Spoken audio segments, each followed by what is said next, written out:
আরে ইন্সপেক্টর সাহেব, তোমার মায়ের কাছে আমার বলে আসার কথাটা তুমি রাখলে তাহলে? হ্যাঁ, দাও হাজিরার খাতাটা দাও। আজকে খেয়ে দে, মুডটা বেশ ভালো আছে। দাও, সই করে দি।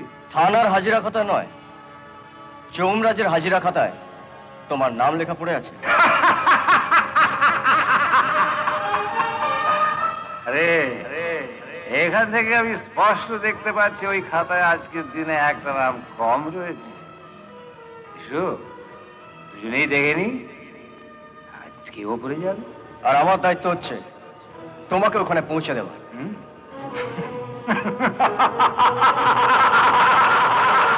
আজকাল তাহলে পুলিশ অফিসাররা দায়িত্ব পালন করতে শুরু করেছে। Very good. সম্রাট, আমি তোমাকে শেষ বারের মতন বলছি, গাড়িতে ওঠো। তোমার ক্ষমতা থাকে তো গ্রেফতার করো। এটা